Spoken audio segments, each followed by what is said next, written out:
Hello ninth class. आज हम पढ़ेंगे effect of change of pressure. हमने अपने पिछले लेक्चर में डिस्कस किया था कि टेम्परेचर जो है वो किस तरह स्टेट ऑफ मैटर को या change in state of matter को कैसे किस तरह से इफ़ेक्ट करता है। Now we will discuss about कि प्रेशर जो है वो किस तरह मैटर को इफ़ेक्ट करता है। सो by applying pressure and reducing temperature we can liquefy the gases, यानी gases को हम liquefy कर सकते हैं by changing their temperature as well as by applying pressure on them. So इसका जो example है that is solid carbon dioxide also known as dry ice. तो इसमें हम क्या करते हैं, बेसिकली जो कार्बन डाइऑक्साइड होता है उसको प्रेशराइज करते हैं, इतना प्रेशराइज करते हैं कि वो सॉलिड फॉर्म में जो है वो कन्वर्ट हो जाती है।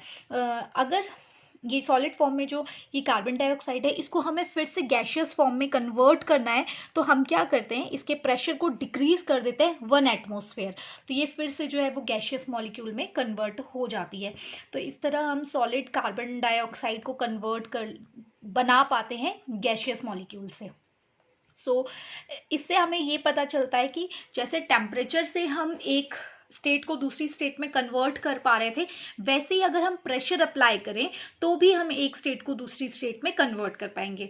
हमने अपने पिछले लेक्चर्स में देखा था कि जो मॉलिक्यूल्स हैं वो डिफरेंट स्टेट्स में किस तरह से प्रेजेंट होते हैं। लाइक सॉलिड स्टेट में बहुत कॉम्पैक्ट होते हैं, लिक्विड स्टेट में उनके बीच में थोड़ा बहुत गैप होता है, जबकि गैशियस मॉलिक्यूल्स में वो बहुत ज़्यादा दूर दूर होते हैं।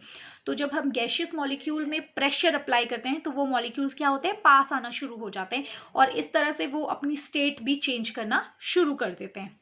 सो इससे हमें यही कंक्लूड होता है कि प्रेशर और टेम्परेचर दोनों को ही हम यूज़ कर सकते हैं to change the states of matter.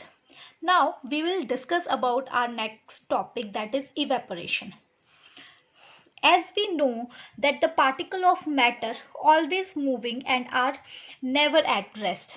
At a given temperature, in any gas, liquid or solid, there are particles with different amount of kinetic energy is able to break away from the forces of attraction of other particle and get converted into vapors. So what is evaporation? हमने देखा है कि जब हम कपड़े जो हैं उनको धूप में सूखने डालते हैं तो वो गीले होते हैं, बट थोड़े टाइम बाद वो क्या होते हैं, सूख जाते हैं। यानी उनके अंदर जो पानी प्रेजेंट होता है वो कहाँ जाता है? हमने उनको बॉयल तो नहीं किया कि उसका टेम्परेचर बॉइलिंग पॉइंट तक तो नहीं पहुँचा दिया कि इसलिए वो इवापोरेट हो गया, ऐसा तो नहीं हुआ। तो फिर वो पानी कहाँ गया? जिस प्रोसेस से वो पानी जो है वो डिसअपियर हो गया, उस प्रोसेस को हम इवापोरेशन कहते हैं। अब इस इवापोरेशन में होता क्या है, हम ये एक डायग्राम के थ्रू जो है इसको अंडरस्टैंड करने की कोशिश करेंगे। मान लो ये बीकर है, इस बीकर में हमने जो है पानी डाला है और ये जो सर्कल्स हैं ये पानी के मॉलिक्यूल्स हैं, यानी कि इनके बीच में इस तरह से गैप है। अब क्या होता है, जो मॉलिक्यूल्स अपर सरफेस में प्रेजेंट होते हैं उनकी काइनेटिक एनर्जी और जो मॉलिक्यूल लोअर सरफेस में प्रेजेंट है उनकी काइनेटिक एनर्जी, उसमें डिफरेंस होता है। ठीक है, ये तो हमें पता है कि जो मॉलिक्यूल्स हैं वो किसी भी मैटर में क्यों ना हो वो कॉन्टिन्यूसली वाइब्रेट करते हैं या मूव कर रहे होते हैं, उनमें कोई ना कोई काइनेटिक एनर्जी होती है। बट जो काइनेटिक एनर्जी अपर मॉलिक्यूल्स के पार्टिकल्स में होती है और जो लोअर पार्टिकल्स होते हैं इनमें जो काइनेटिक एनर्जी होती है वो डिफर होती है। डिफर किस वजह से होती है? Due to force of attraction. For example, अगर हम इस मॉलिक्यूल की बात करें तो इसका जो फोर्स है अट्रैक्शन की वो कम है, क्योंकि इस या तो ये इसी मॉलिक्यूल के साथ जो है अट्रैक्टेड होगा या फिर इस मॉलिक्यूल के साथ जो है वो अट्रैक्टेड होगा, यानी इसकी फोर्स ऑफ अट्रैक्शन जो है कम है। फोर्स ऑफ अट्रैक्शन कम होगी तो यानी काइनेटिक एनर्जी जो है वो ज़्यादा है।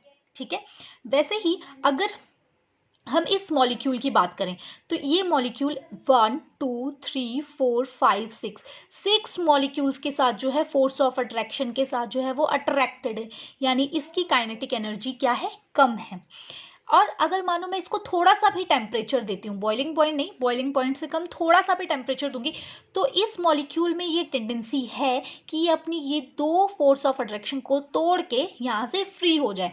बट अगर मैं इस मॉलिक्यूल की बात करूँ तो मुझे टेम्परेचर थोड़ा इंक्रीज करना पड़ेगा।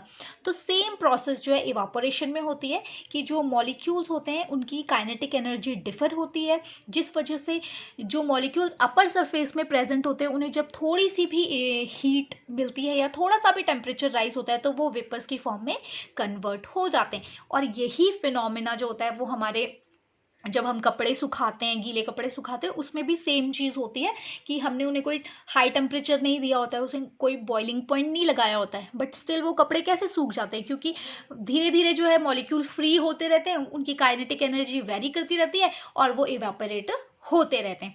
So this is the process of evaporation. और इसमें इसी तरह से जो है मॉलिक्यूल्स जो फोर्स ऑफ अट्रैक्शन जो है उसको ब्रेक करके एक स्टेट से जो है दूसरे स्टेट में कन्वर्ट हो जाते हैं।